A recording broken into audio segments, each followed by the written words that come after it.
Bismillahirrahmanirrahim. Assalamualaikum warahmatullahi wabarakatuh. Waalaikumsalam. Waalaikumsalam warahmatullahi wabarakatuh. Oke, alhamdulillah. Pagi hari ini kita bisa kembali berjumpa pada hari Jumat dan hari ini pertemuan yang ke-6. Oke, langsung saja kita mulai. Hari ini kita akan bahas tentang kas dan piutang. Seperti materi yang sudah kita sampaikan, jadi hari ini kita akan bahas kas dan piutang. Materi sudah di-download semua ya? Sudah, Pak. Sudah, Pak. Oke, sudah ya. Sudah, Pak. Baik. Sudah, Pak. Untuk tujuan pembelajaran kita adalah untuk mengidentifikasi kas, kemudian kita bagaimana cara melaporkan kas dan item-item terkait dengan kas. Kemudian yang ketiga mengidentifikasi piutang dan jenis-jenis piutang. Yang terakhir adalah menjelaskan bagaimana cara mengakui piutang, penilaian piutang dan wesel tagih. Secara rinci kita bisa melihat di bagannya ya, kita ada kas, piutang, piutang wesel, dan masalah khusus. Nah, ini nanti kita akan bahas apa itu kas, bagaimana cara pelaporannya, kemudian ringkasannya seperti apa. Begitu juga dengan piutang, pengakuannya bagaimana, kemudian penilaiannya, kemudian bagaimana cara proses mengevaluasi kerugian piutang yang tidak tertagih, dan bagaimana dengan piutang wesel. Nah, ini. Kemudian masalah-masalah khusus ya, ini tambahan saja mengenai nilai wajar, kemudian bagaimana menghentikan pengakuan piutang yang tidak tertagih, kemudian bagaimana menyajikan dan menganalisis laporan piutang.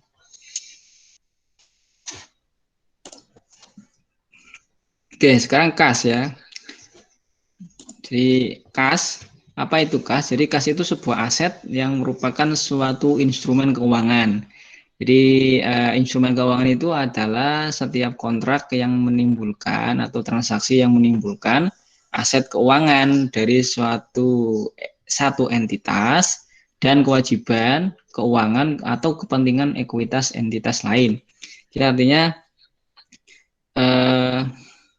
instrumen keuangan ini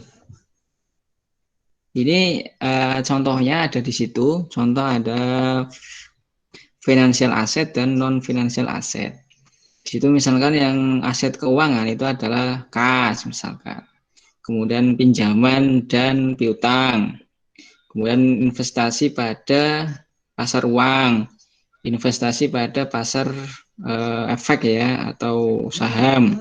Ini yang kaitannya dengan financial asset. Kemudian untuk yang non keuangan itu seperti persediaan, inventory itu ya. Kemudian prepaid expense, biaya dibayar di muka, aset tetap dan aset tidak berwujud. Ini adalah contoh dari aset keuangan dan non keuangan. Dan kas itu masuk ke aset keuangan atau financial asset.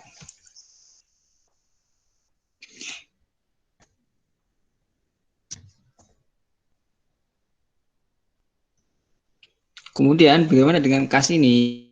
Kas ini aset yang paling liquid ya. Paling liquid dan tergolong sangat lancar. Jadi aset-aset lancar, masuknya ke aset lancar ya. Kemudian kas itu digunakan alat pembayaran. Kemudian kas itu sebagai dasar untuk mengukur dan sebagai laporan bagi seluruh pos-pos lainnya. Karena jelas kas itu di semuanya berujung pada kas ya. Jadi untuk mengukur semuanya, kemudian melakukan pembayaran, sehingga yang paling liquid itu adalah kas. Contoh kas itu apa saja? Ini contohnya ada mata uang, dana yang tersedia pada deposito bank misalkan, ada money order, cek bersertifikat, cek kontan, cek pribadi misalkan bank draft dan tabungan. Ini semuanya termasuk golongannya kas ya. Oke. Lanjut. Kemudian ada beberapa kas itu nanti dibagi menjadi beberapa, ada namanya kas dan kas ekuivalen atau setara dengan kas. Jadi setara kas ini identifikasinya adalah dia misalkan contoh investasi yang jangka pendek, jadi kurang dari atau sama dengan 3 bulan. di investasi yang kurang dari 3 bulan. Dan ini investasi yang sangat liquid. Karena apa? Karena dapat segera dikonversikan menjadi kas. Karena kurang dari 3 bulan. Kemudian biasanya sangat dekat dengan jatuh tempo, sehingga tidak ada resiko yang terlalu signifikan, jadi perubahan suku bunga. Karena jarangnya yang 3 bulan, maka itu sangat pendek, tidak ada resikonya ya. Contohnya apa? Surat perbendaharaan negara ya. Kemudian misalkan commercial paper ya. Kemudian misalkan reksadana di pasar uang karena kurang dari 3 bulan. Ini biasanya perusahaan akan membuat kas dan setara kas. Nah, setara kas ini biasanya ini kas-kas yang digunakan untuk berinvestasi tetapi dalam jangka kurang dari 3 bulan ya. Kurang dari 3 bulan itu menjadi setara kas. Kemudian ada kas yang dibatasi ya. Misalkan kas yang dibatasi itu seperti apa? Oke, sebentar. Nih, ketika kas itu dipisahkan dari rekening kas, kemudian aktiva lancar dan aktiva tidak lancar. Contohnya misalkan untuk perluasan pabrik, masa jatuh tempo dari hutang jangka panjang, kemudian saldo kompensasi. Ini pembatasan kas ini maksudnya apa? Itu maksudnya itu perusahaan itu menyisihkan ya, perusahaan itu menyisihkan kas untuk kepentingan tertentu. Contohnya tadi untuk perluasan pabrik, masa untuk membayar hutang yang jatuh tempo, untuk membayar saldo kompensasi misalkan. Nah, kas yang dibatasi ini biasanya digunakan oleh perusahaan dan diklasifikasikan pada aset lancar biasanya, tetap dimasukkan kepada aset lancar. Kas yang dibatasi, jadi penggunaannya dibatasi karena digunakan untuk kegiatan tertentu, berarti contohnya itu. Kemudian bank overdraft ya, atau misal bank overdraft ini ketika sebuah perusahaan itu memiliki cek di bank, kemudian dia menulis ceknya itu melebihi jumlah kas yang ada di rekening bank. Jadi kalau misalkan kita menulis cek 15 juta ya, kemudian ternyata rekening banknya itu hanya 10 juta, itu nanti akan terjadi kelebihan. Jadi kita menulis ceknya itu melebihi dari yang disediakan di bank saldonya. Maka umumnya dilaporkan sebagai kewajiban lancar. Jadi menjadi utang. Karena kita punya uang 10 tapi yang kita bayarkan 15, istilahnya yang kita tagihkan 15. Ini akan menjadi utang. Kemudian dikompensasikan ke rekening kas hanya ketika kas yang tersedia hadir dalam akun lain di bank yang sama di rekening koran. Jadi misalkan tadi ya kita menuliskan cek, kita melebihi sehingga nanti akan dicatat sebagai hutang dan dikompensasikan ketika rekening kita itu memiliki pinjaman di rekening koran lain, bank lain misalkan. Ini juga dimasukkan ke dalam kas.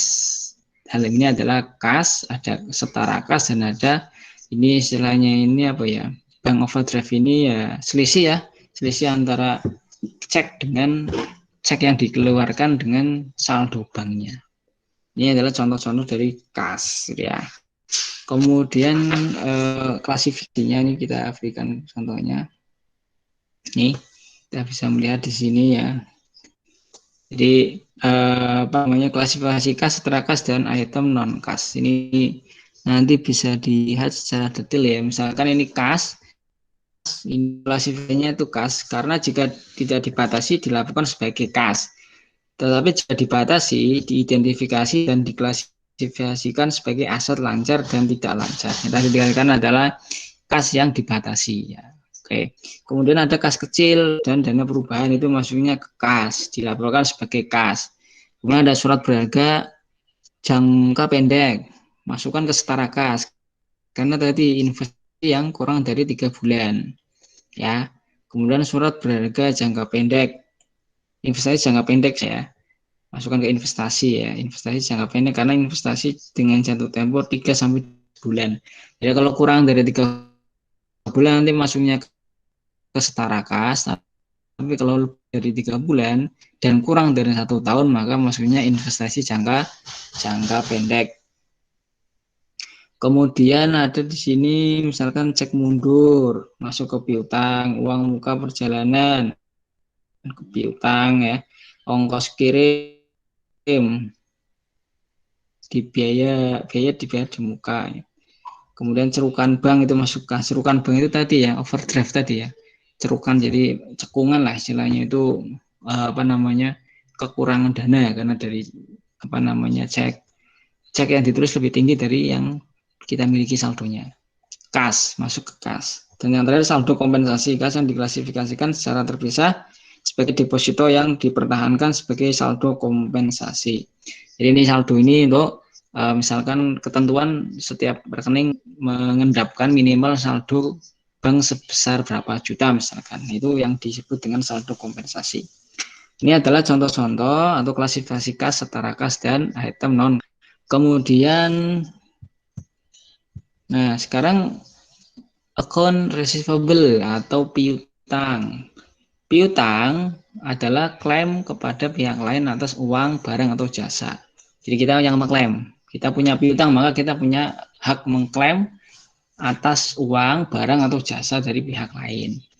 Biasanya ada dua piutang namanya. Ada namanya piutang usaha. Itu manakala perjanjian secara lisan dari pembeli atau pelanggan untuk membayar utang atau jasa yang dijual. Ya misalkan pembayaran lisan, saya beli barang Anda tapi bayarnya nanti ya 2 bulan lagi, itu maka namanya perjanjian secara lisan, tidak ada tertulis, itu namanya piutang usaha. Atau dalam ini ya kalau perusahaan dagang ya perusahaan piutang dagang ya, atau account receivable ya, account receivable atau piutang usaha yang sebelah kiri.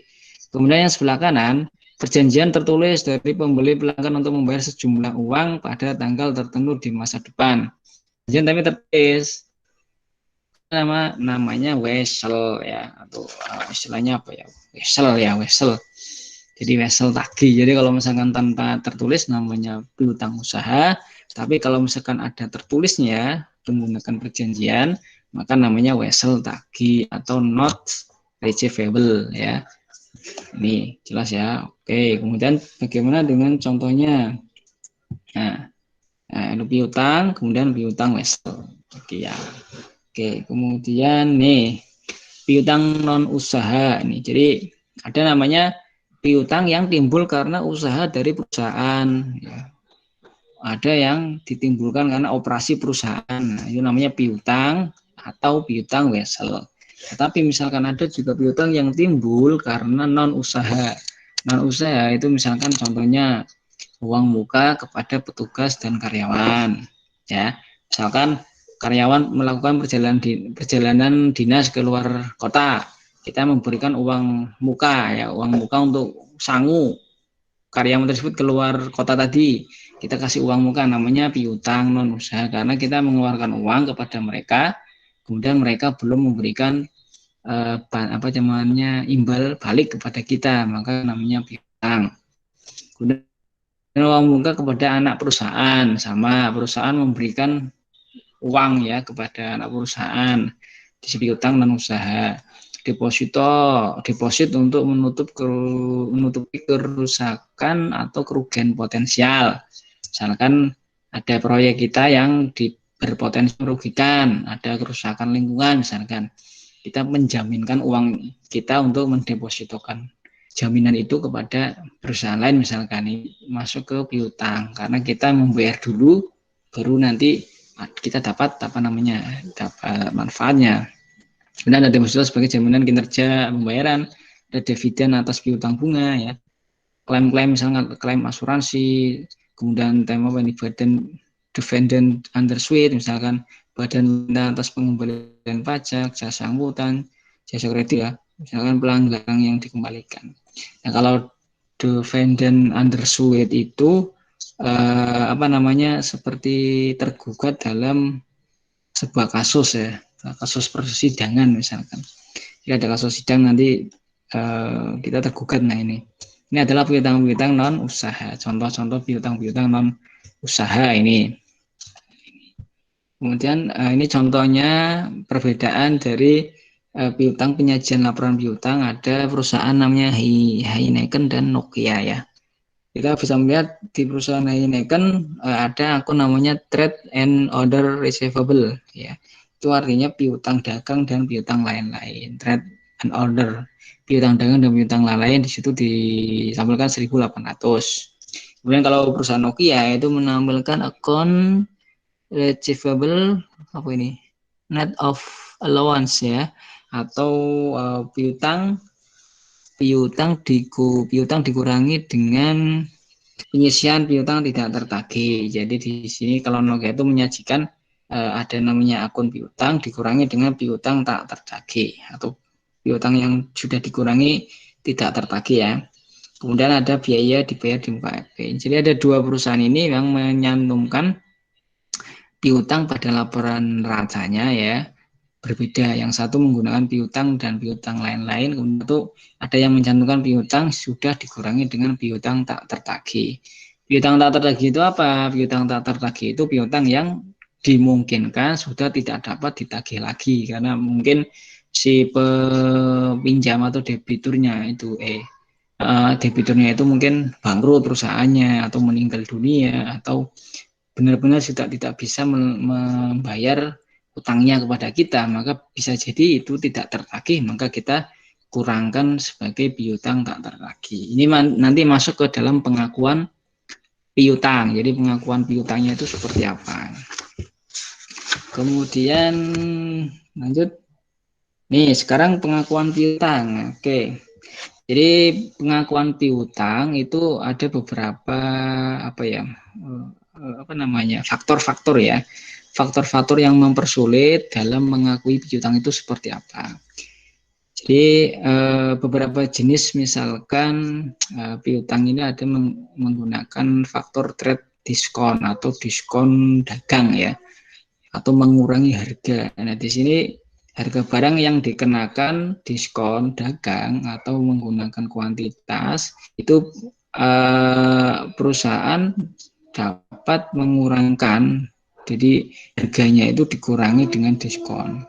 Nah kira-kira nanti apakah harga yang dikurangi itu akan diakui apa tidak dalam akuntansi. Jadi kalau misalkan harganya 15.000 misalkan, kemudian kita kasih diskon 3.000. Nah nanti misalkan dia berhutang, piutang ya, kita berhutang pada kita, apakah yang dicatat itu 13.000, apakah 15.000. Jadi nanti pelanggan yang ditagih sebesar harga jual setelah dikurangi diskon. Jadi 15.000 harganya, kemudian dikurangi diskonnya 2.000, maka yang ditagihkan itu adalah 13.000.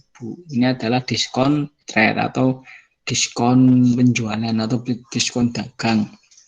Nah ini pengakuan ini sulit juga kalau kita ngakuinya itu yang setelah dikurangi diskon atau sebelum, karena harga jual dengan harga anunya bagaimana. Nah ini dalam kasus ini maka bisa juga perusahaan mencatatnya piutang itu sesuai dengan yang ditagihkan saja, karena sebenarnya untuk diskon itu hanya untuk mempermudah pemasaran saja. Jadi pelanggan ditagih sebesar harga jual setelah dikurangi diskon.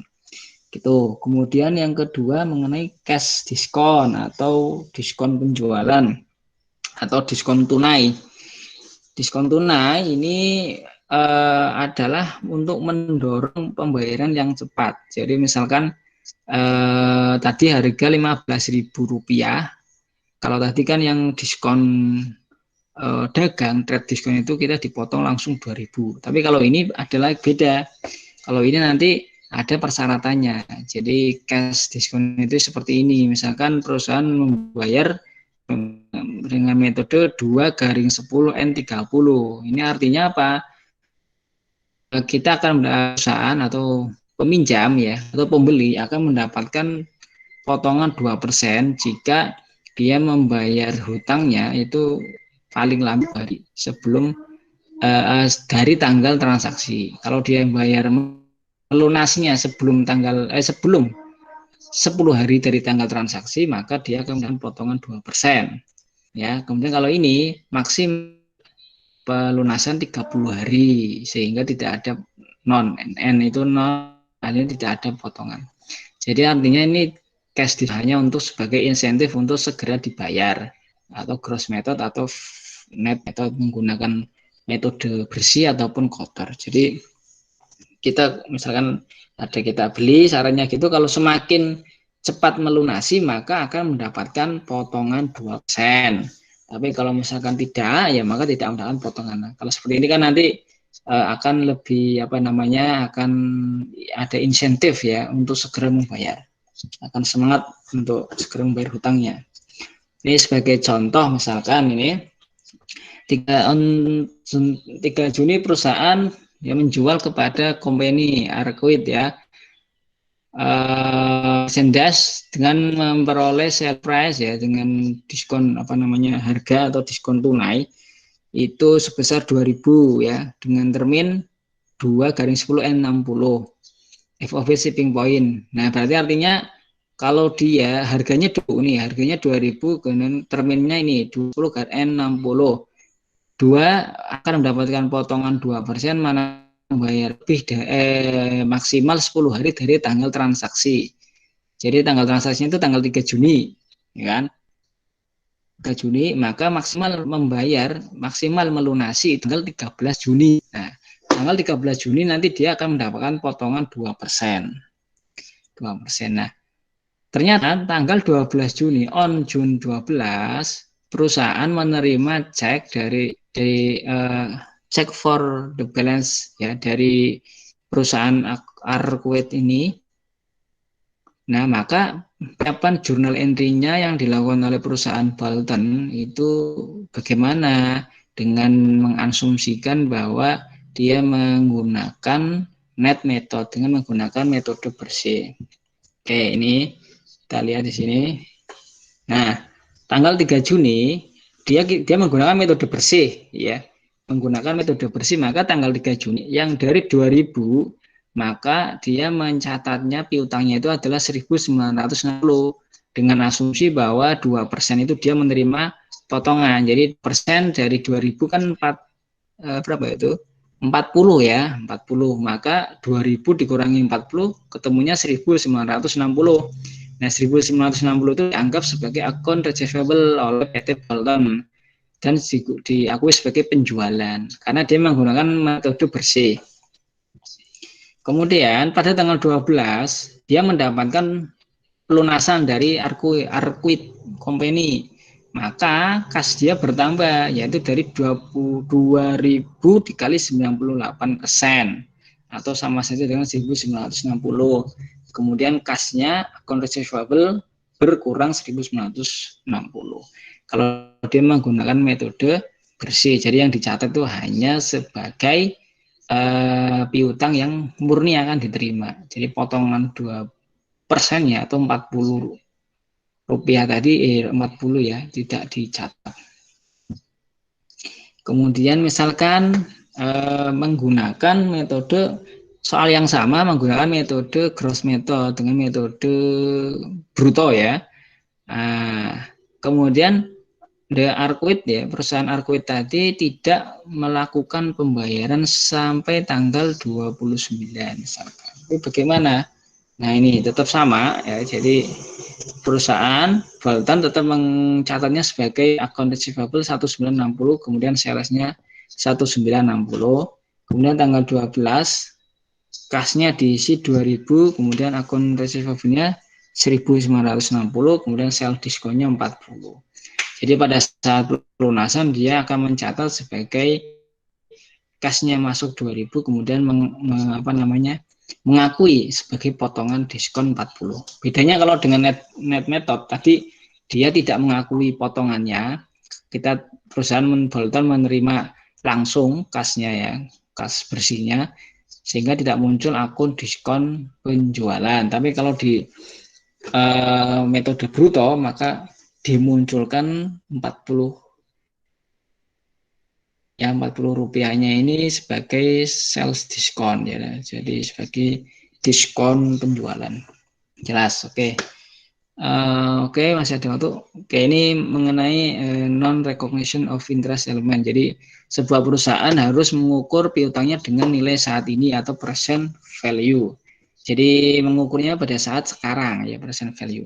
Pada prakteknya perusahaan mengabaikan pendapatan bunga yang terkait dengan piutang karena tidak material. Jadi misalkan ada piutang kemudian ada bunga yang harus diterima, biasanya diabaikan karena tidak terlalu material, karena nilainya sangat sedikit. Oke, kemudian lanjut, kita cepatkan saja. Ini misalkan bagaimana menyajikan akun piutang pada laporan posisi keuangan atau pada neraca. Ini sebagai untuk praktek ya. Jadi kembali lagi. Oke, ini misalkan di buku besar itu ada akun receivable ya, ada piutang itu 500 sebelah debit ya. Awalnya bikin itu awal 500, N itu akhir 500 saldo akhir. Maka ini allowance for the full account ini artinya dikurangi dengan piutang tak tertagih itu 25. Bagaimana perlakuannya? Kita lihat di neracanya. Nah ini kita lihat di laporan neracanya. Ini kita lihat akun receivable-nya itu 500 sesuai dengan tadi data yang ada di buku besar tadi. Kemudian dikurangi dengan allowance for doubtful account, piutang tak tertagih ini 25. Sehingga saldonya di neraca 475. Ini penyajian di laporan posisi keuangan atau di neraca itu keduanya ditampilkan. Ada piutang kemudian dikurangi dengan kerugian, piutang tak tertagih. Sama seperti tadi yang ditampilkan pada slide sebelumnya mengenai contoh laporan keuangan dari Nokia ya, yang ditampilkan juga ada begini. Jadi ada piutang, ada dikurangi piutang tak tertagih. Oke. Lanjut. Nah ini. Atau juga bisa dilakukan dengan cara langsung ya. Jadi kalau tadi dikurangkan terlebih dahulu, tapi ini juga langsung. Contohnya ini akun receivable dalam koma net of $25 allowance. Jadi setelah dikurangi dengan $25 sehingga ketemu 475. Ini sama saja, tapi kalau ini lebih langsung dalam penyajiannya satu baris, kalau tadi dikurangkan terlebih dahulu. Itu untuk penyajiannya. Kemudian ini contoh lagi, misalkan ada journal entry for credit sale of $100, itu berarti ada kita penjualan untuk kredit ya, penjualan secara kredit, maka 100 menjadi penambahan untuk piutang, kemudian kreditnya adalah penjualan. Maka di jurnalnya ini sama. Ini 500, ini masih kok 500 ya. 500 ya, yang tadi kita lanjut ini. Nah ini tadi kan awalnya 500, kemudian kita memiliki jurnal ini, maka piutang kita akan bertambah 100 ini. Yang kuning ini 100 ini berasal dari transaksi ini ya, transaksi credit sale of 100 nih, sehingga saldonya 100 kan. Oke, kemudian ini 333 ini misalkan ada collected of 300 on account. Jadi ini ada penerimaan piutang secara kolektif itu sebesar $333 ya. Maka kas kita bertambah 333, piutang kurang 333. Di sini masuk ke buku besar piutang, di sebelah kredit 333 kolektif ya, sehingga sisa saldonya adalah 267 ya. Dari 600 ini dikurangi 333. Ini praktek di buku besarnya. Kemudian misalkan adjustment of 15 ya. Jadi ada penyesuaian 15 dari estimasi bad debt ya. Artinya $15 itu diestimasi tidak dilunasi, tidak tertagih. Bad debt berarti artinya piutang tak tertagih ya, 15. Maka bad debt-nya beban piutang tak tertagih 15 itu bertambah di debit. Kemudian kreditnya itu allowance for the full account. Ini adalah penyajian ya tadi istilahnya penyisian untuk piutang tak tertagih 15. Maka di sini di akun ini di buku besarnya allowance ini nanti akan bertambah di kredit 15 sehingga allowance ini akan memiliki saldo 40. Oke, kemudian ada lagi misalkan write off account uncollectible account for 10 ya, for 10.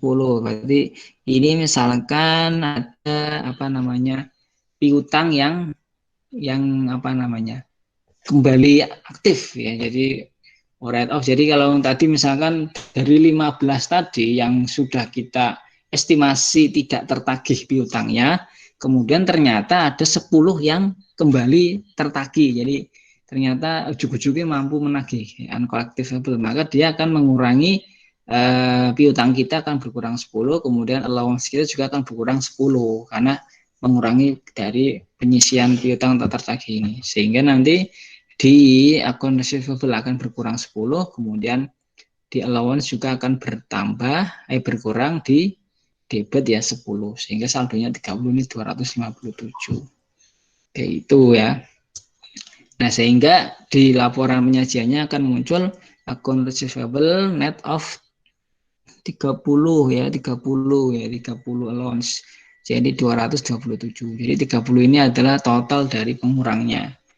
Dari pengurangnya 227. Oke, ini beberapa contoh praktek untuk di piutang, pengakuan piutang. Sekarang bagaimana dengan penilaian piutang? Oke ya. Sampai di sini jelas ya suara saya? Jelas, Pak. Oke, jelas. Oke, Jelas, Pak. semoga bisa mengikuti dengan baik ya. Oke, sekarang mengenai dengan penilaian piutang. Penilaian piutang nanti ini kaitannya dengan beberapa ya yang melibatkan beberapa klasifikasi, kemudian net realizable value ya, atau nilai bersih yang yang dinilai sekarang ya, kemudian piutang tak tertagih, penjualan kredit meningkatkan piutang tak tertagih.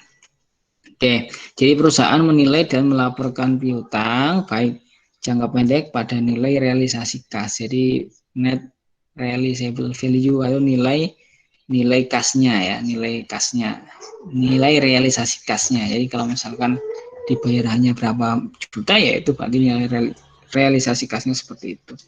Untuk menentukan nilai realisasi kas, membutuhkan estimasi piutang tidak tertagih dan retur atau potongan yang diberikan. Jadi untuk melihat realisasi kasnya, maka kita membutuhkan informasi mengenai piutang tidak tertagih. Jadi kalau piutangnya berapa, kemudian informasi piutang tertagihnya itu berapa, dan nanti kita bisa melihat bagaimana nilai realisasi kasnya itu. Kemudian ini mengenai piutang tak tertagih. Sebagaimana telah kita jelaskan tadi bahwa salah satu permasalahan dalam perusahaan itu adalah piutang-piutang yang tidak dapat kita tagih, atau istilahnya hilangnya potensi pendapatan. Jadi kita sudah memberikan servis, sudah memberikan pelayanan, sudah memberikan barang, tetapi ternyata itu tidak dapat ditagihkan.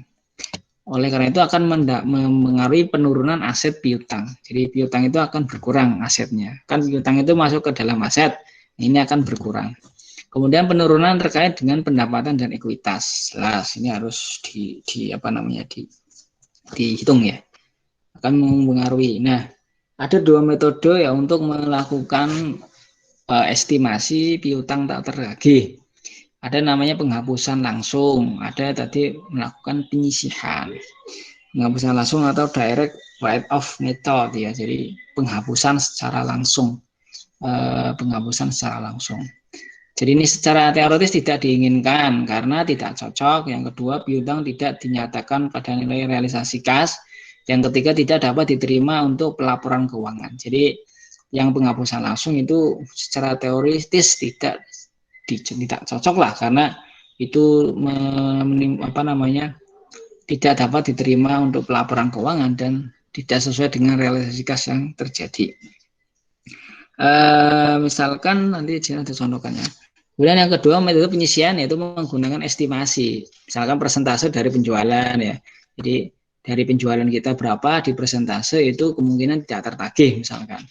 persentase dari piutang atau dari piutangnya itu berapa dipresentasikan. Jadi artinya perusahaan itu melakukan estimasi mengkira-kira ya, mengestimasikan kira-kira dari piutang itu berapa persen yang tidak tertagih. Karena mungkin saja perusahaan tidak mungkin, orang itu tidak mungkin 100% melakukan pembayaran hutangnya. Mungkin saja tidak tertagih karena mungkin perusahaannya bangkrut atau mungkin konsumen kita meninggal dunia ataupun terjadi bencana, terjadi hal-hal yang membuat tidak bisa membayar hutangnya. Kemudian ini yang dianjurkan oleh IFRS ya, International Financial Report standar ya, standar pelaporan keuangan internasional. Oke, kemudian kita akan coba lihat satu-satu nih. Ini yang pertama dulu, misalkan ya ini uncollectible account receivable, piutang yang tidak dapat tertagih. Ini misalkan dari piutang yang tidak dapat tertagih. Ini tadi kan ada dua ya, ada dua menggunakan percent of sales dan percent of receivable. Jadi persenan dari penjualan atau persenan dari piutang. Jadi kalau misalkan kita menjual barang, nah dari penjualan ini kita kita tentukan persentasenya berapa persenkah yang akan menjadi bad debt expense. Jadi beban piutang tak tertagihnya berapa persen. Sehingga ini akan berdampak pada income statement, akan berdampak pada pendapatan laporan laba rugi ya, di laporan laba rugi. Kemudian kalau misalkan kita menggunakan persentase dari piutang, maka setiap kita memperoleh piutang akan dipresentasi berapa persen yang akan menjadi allowance for doubtful account. Jadi akan menjadi penyisihan piutang tak tertagih ya. Dan ini akan berdampak pada pelaporan neraca atau statement of financial position. Jadi kalau misalnya kita menggunakan persentase dari piutang akan berdampak pada neraca, sedangkan kita menggunakan persentase penjualan maka akan berdampak pada laporan pendapatan. Oke ya, ini ada dua ini tadi, yang dari penyisian piutang tak tertagih. Kemudian bagaimana dengan pendekatan percent of sales? Nah, persentase berdasarkan pengalaman masa lalu. Jadi kalau misalkan tahun yang lalu pendapatan kita sekian miliar, nah dari sekian miliar itu yang dibayarkan secara lunas itu berapa persen? Nah, sehingga yang tidak terbayarkan berapa persen? Nah, dari pengalaman itulah akan akan ditetapkan keputusan bahwa berapa persen kan berapa persen piutang yang akan tidak tertagih. Ini belajar dari masa lalu. Kemudian yang kedua, biaya piutang tak tertagih berhubungan dengan akun penjualan. Jelas ini ya, berhubungan dengan akun penjualan. Karena ini kaitannya dengan percent of sales. Kemudian saldo yang ada pada rekening penyisian tidak dianggap. Jadi saldo yang ada pada rekening penyisian tidak dianggap. Jadi akun penyisian yang timbul dari percent of sale ini tidak dianggap. Ya, akan menjadi pengurang soalnya. Oke, kemudian lanjut.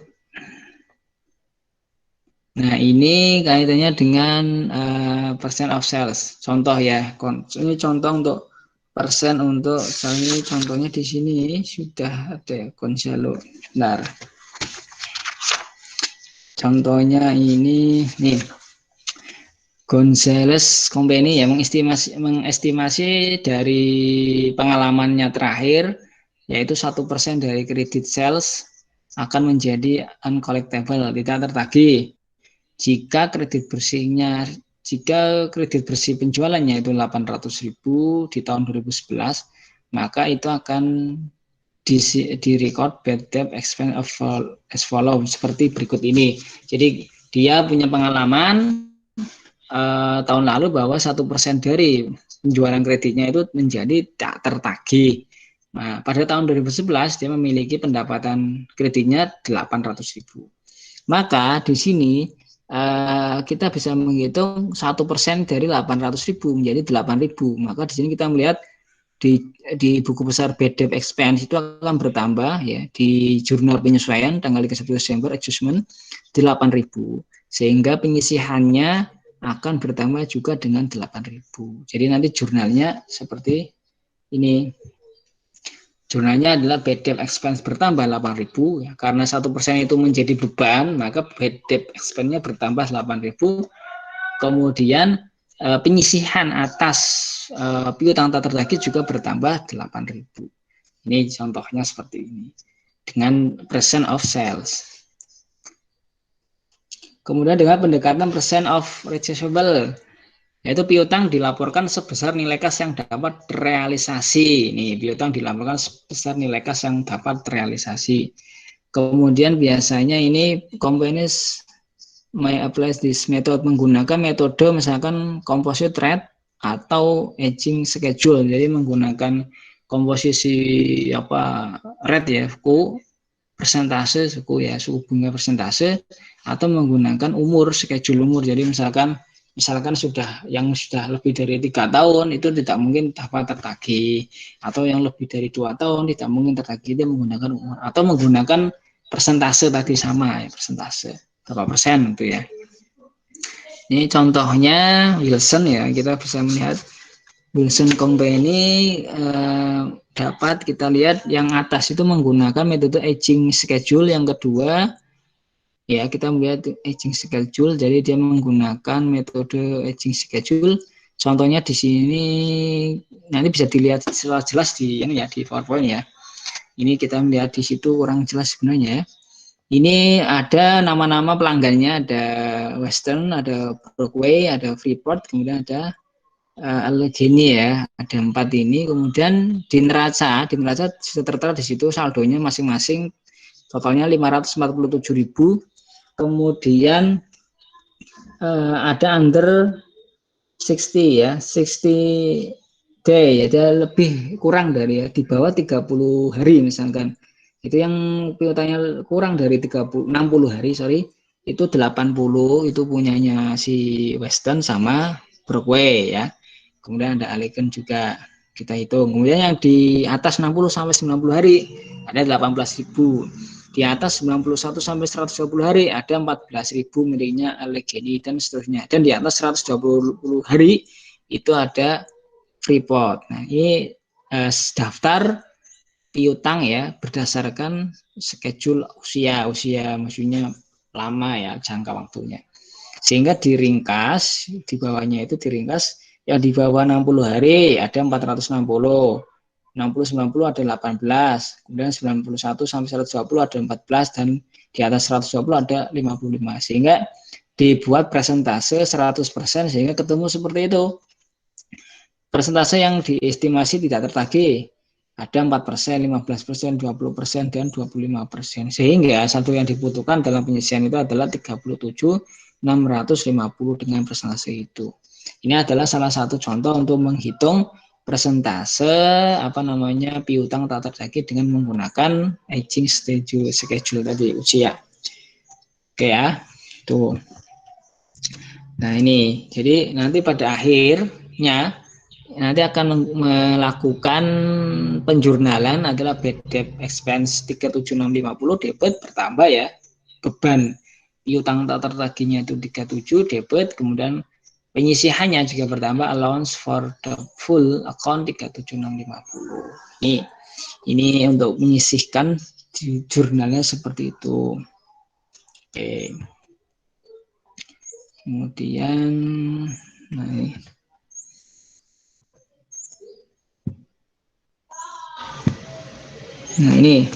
ini misalkan ya, ini 37 tadi ada, ini ada contoh lagi.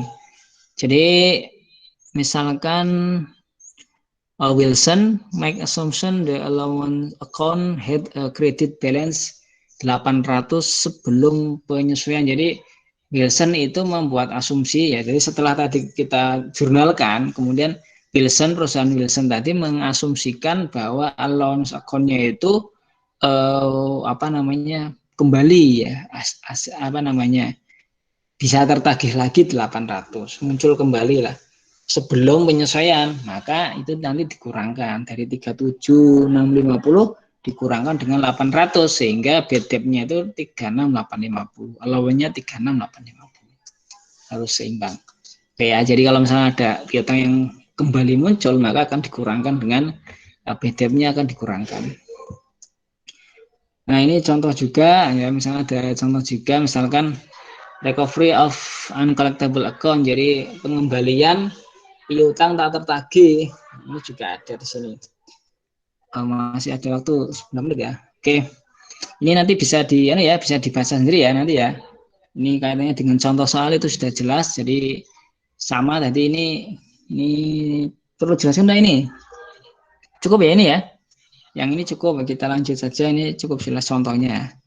Ini juga contoh lagi. Nah, sekarang proses evaluasi. Proses evaluasi penurunan ini. Jadi perusahaan menilai penurunan terhadap piutang di setiap periode pelaporan. Peristiwa yang memungkinkan terjadinya penurunan antara lain. Nah ini, jadi perusahaan perlu melakukan evaluasi terhadap piutang-piutang yang kita miliki di setiap akhir periode. Biasanya piutang itu akan terjadi penurunan. Ya, faktornya apa saja? Contohnya ini misalkan masalah keuangan yang signifikan dari pelanggan. Nah, tadi pelanggannya itu bangkrut misalkan perusahaannya, nah, itu masalah yang signifikan tuh. Tentu piutang kita akan berkurang. Kemudian kegagalan pembayaran misalkan perusahaannya itu tiba-tiba terkena bencana, hancur misalkan. Kemudian misalkan perusahaannya terkena masalah korupsi, masalah finansial sehingga tidak mampu benar-benar membayar. Nah, ini akan menjadi penurunan. Kemudian misalnya ada negosiasi ulang persyaratan piutang karena kesulitan keuangan pelanggan. Nah, ini pelanggan itu kesulitan keuangan sehingga ada negosiasi ulang ya. Jadi tentang persyaratan misalkan ada potongannya, ada pinjamannya dikurangi, kemudian atau masa pinjamannya ditambah lagi. Ini juga bisa menurunkan nilai piutang kita. Kemudian penurunan estimasi arus kas masa depan dari kelompok piutang sejak pengakuan awal meskipun penurunannya belum dapat diidentifikasi dengan aset dalam kelompok perusahaan tersebut. Jadi misalkan penurunan estimasi kas masa depan dari kelompok piutang. Ya sama tadi ya, jadi pengukurannya kira-kira akan nanti di masa yang akan depan itu kasnya itu tidak mungkin kembali. Nah, ini adalah proses-proses yang dapat menurunkan nilai piutang kita.